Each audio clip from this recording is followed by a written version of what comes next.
y vamos a ver cuál es el rol de los centros de alertas y algunas otras regulaciones y los tipos de acuerdos entre países de nuestra región en relación a la Convención de Budapest.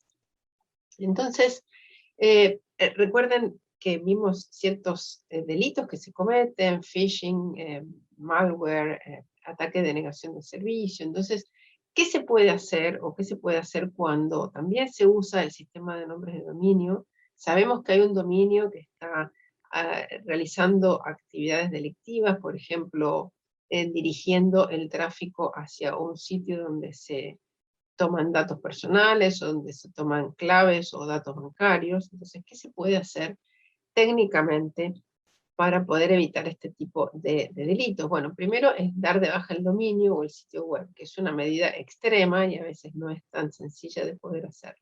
También se puede usar tecnología de inteligencia artificial o de machine learning para detectar estos dominios que son abusivos, quizás evaluando el tipo de tráfico que tienen. También puede hacerse antes de ser delegados los dominios, entonces evitar directamente que se puedan delegar antes de que empiecen a funcionar. Identificar los nombres abusivos, especialmente aquellos que clonan páginas que son muy visitadas. Tiendas, por ejemplo, entonces se generan tiendas falsas, algo parecido al phishing, que manda un correo electrónico con un aspecto parecido a algo que conocemos. Hay páginas que son parecidas a algo que conocemos y se ingresa, digamos, sin saber que se está ingresando a un sitio donde se puede tomar información importante y después con finalidades delictivas. Entonces estos nombres se pueden identificar y se evita su delegación. Siempre es bueno aumentar la autenticación, siempre es bueno tener, bueno, yo lo he aprendido porque he tenido algunos problemas de seguridad con páginas web y con los servicios que uso, doble autenticación en todo es lo mejor, por lo menos es una nueva barrera, o si hay identificaciones con tokens, como tienen muchos bancos. Muy importante, que es lo que vamos a ver en este video de hoy, es el trabajo coordinado entre distintos actores. Estos actores que estamos denominando y definiendo en este ecosistema de Internet, empresas y proveedores de acceso a Internet, el gobierno, agencias de seguridad, que trabajen coordinadamente para poder detectar este tipo de errores y detener ataques. Detener ataques, que es lo más importante. Ahora, ¿cuál es un elemento fundamental para detener estos ataques? Son los centros de alerta, o los llamados CSIRT. CSIRT significa Computer Security Incident Response Team. Vamos en español, equipo de respuesta a incidentes de seguridad informática o de computadoras. Como lo dice su nombre, son centros de personas expertas que están en permanente alerta y están para responder incidentes de seguridad informática.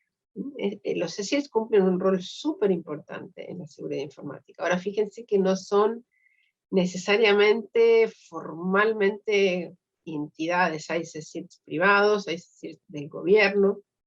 Ahora vamos a ver un poco más de detalles sobre eso.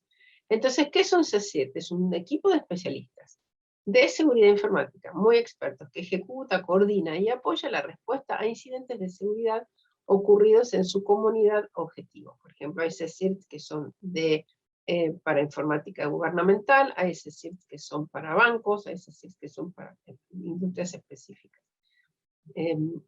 Cumplen un rol súper importante porque pueden detectar rápidamente ataques y detenerlos, o por lo menos alertar a las partes que están involucradas. ¿Cuál es la función de un CSIRT?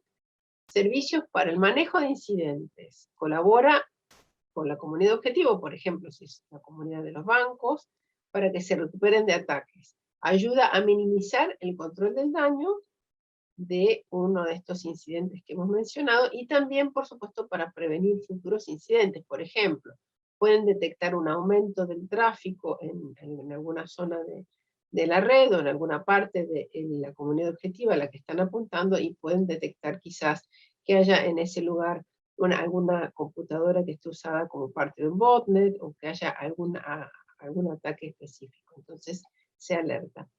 ¿Cuáles son los beneficios de tener un CSIRT? Y ahora vamos a ver cuántos hay en Argentina y cuántos hay en el mundo.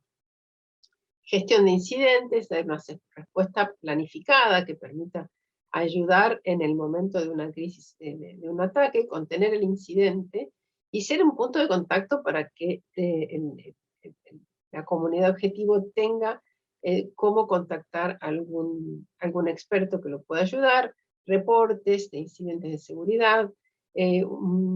Una función muy importante de los CSIRTs es que están interconectados entre sí, se pasan información relevante rápidamente y también ayudan a recuperar incidentes, trabajan en forma adecuada aspectos legales y también evidencia. No se olviden que todos los delitos hoy, sean cibernéticos o no, pueden ser delitos comunes, robos, homicidios, secuestros, desapariciones, todo tipo de delito hoy tiene una evidencia digital. La gran mayoría de las personas tenemos un celular, la gran mayoría de las personas intercambiamos información a través de nuestros dispositivos móviles, a través de nuestras computadoras, a través de mensajería instantánea.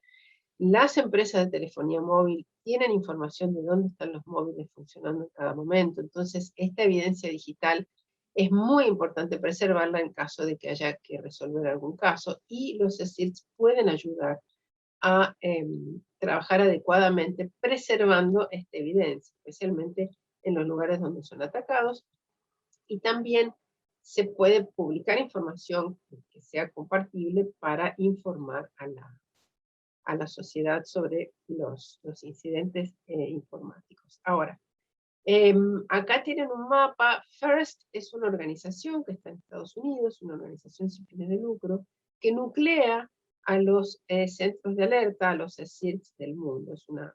Los nuclea simplemente para darles información y para darles información importante para todos los centros de alerta.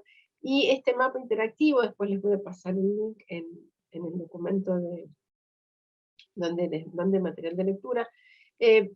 Si van por el mapa, van marcando cada uno de los países, les va a indicar la cantidad de centros de alerta que hay. Obviamente los países con color verde más oscuro son los países que tienen más centros de alerta, se pueden imaginar solamente viéndolo, y los que tienen verde más clarito o gris, los que tienen gris no tienen centros de alerta, o por lo menos que no son miembros de FIRST, pero FIRST nuclea inteligentemente a todos los centros de alerta, y los que tienen un verde más oscuro tienen más. Argentina, ahora les voy a mostrar, tiene 4 centros de alerta. Uno en la ciudad de Buenos Aires, el Centro de Ciberseguridad del Gobierno de la Ciudad Autónoma de Buenos Aires, el BACESIR, el CERT-AR, que es el CERT Nacional de la República Argentina, que depende de la Jefatura de Gabinete de Ministros, el CECIRT-YPF. YPF tiene un CERT especial que se ocupa de los ataques a infraestructuras críticas, como pueden ser la distribución de energía o la generación de energía, y el de Banelco, que es de bancos, que es de la red de bancos Banelco.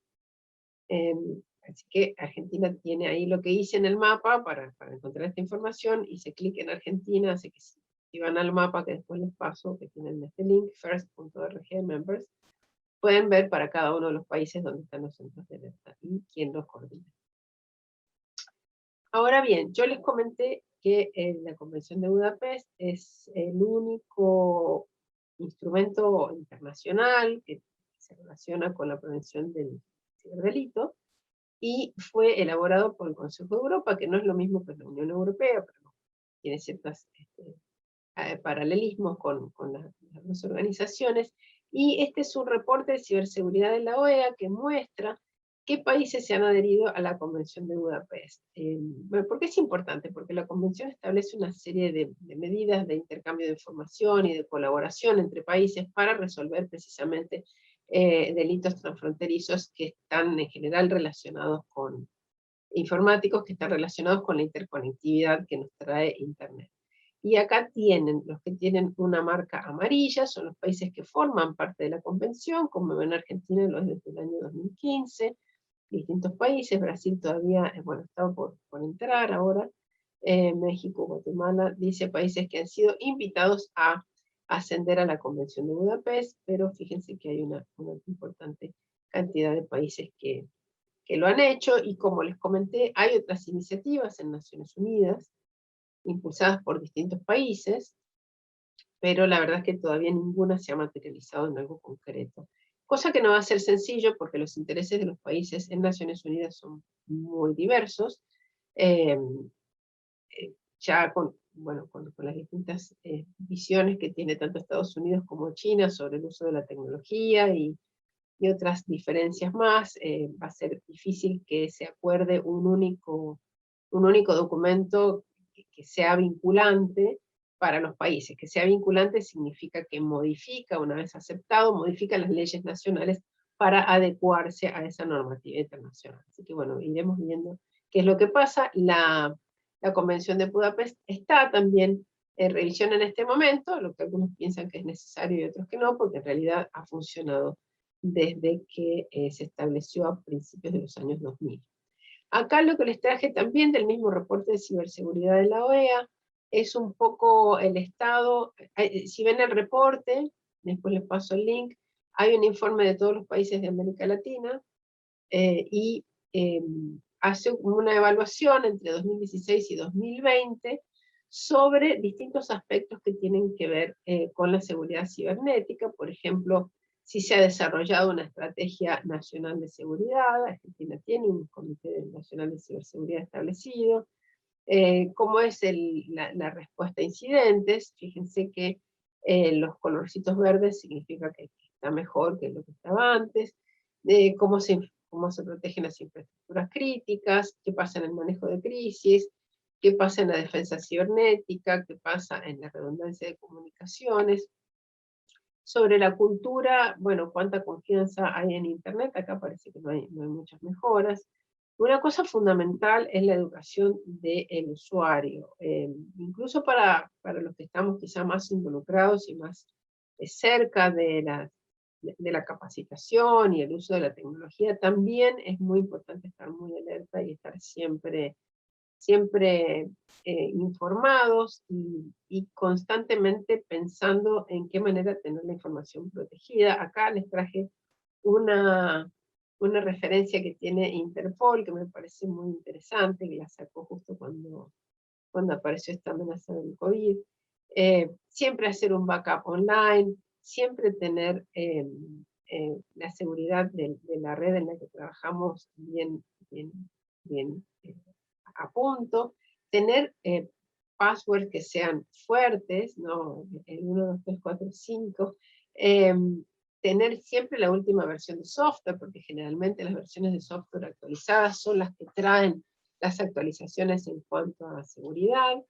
Eh, Usar con cuidado los perfiles en redes sociales, que es un poco lo que vamos a ver de ahora en adelante, tener privacidad, chequear temas de privacidad. Ahora las empresas han creado una serie de chequeos que son bastante buenos. ¿Cómo quiero que mi perfil esté visible o no en redes sociales? Entonces hay que tomarse un tiempo, no todo también depende de los demás, sino que nosotros tenemos que tomar un tiempo para hacer este chequeo de ciberseguridad. Y también, como ya les dije, los mails y algunos sitios web son los grandes vectores para estos ataques. Entonces, evitar abrir mails de los que no conocemos su origen o adjuntos que no tenemos idea de dónde vienen. Como les dije, seguimos incrementando organizaciones en nuestro ecosistema de Internet, porque también aquí se crean reglas para Internet que tienen que ver con la seguridad. Entonces tenemos el Consejo de Europa, tenemos a los CERTs. Acá puse el logo del CECIR de Buenos Aires, pero bueno, podría haber puesto los otros también, el de Banelco, el de la Jefatura de Gabinete. FIRST, que es la organización que nuclea todos los CECIR, que los ayuda a desarrollar una buena infraestructura. Y como ya les comenté también, la Organización de los Estados Americanos tiene el CITE, que es el Comité de Terrorismo, que se ocupa de ayudar a los países a crear sus estrategias de ciberseguridad y a capacitar a los funcionarios de toda América sobre temas de ciberseguridad. Entonces, los dejo con una reflexión. Los acuerdos internacionales son importantes, no son sencillos, a veces los intereses de los países son muy diferentes. Recuerden que las leyes tienen jurisdicción dentro de las fronteras de un país y no más allá. Y estos acuerdos de cooperación son complejos y las vías tradicionales de cooperación son en general lentas para este tipo de cosas. Por eso los centros de alertas que vimos recién se convierten en una parte muy importante de la seguridad informática. Los centros de alerta, como vimos, hay algunos de industrias, como pueden ser el bancario, y hay otros que son de gobierno. Entonces, ¿puede haber centros de alerta privados? Sí. Hay que recordar que para que un centro de alerta tenga relevancia, tiene que tener expertos en ciberseguridad 24/7, o sea, tiene que haber gente todo el tiempo revisando el tráfico y mirando, y eso bueno, implica un esfuerzo importante en cuanto a presupuesto y disponibilidad de personal.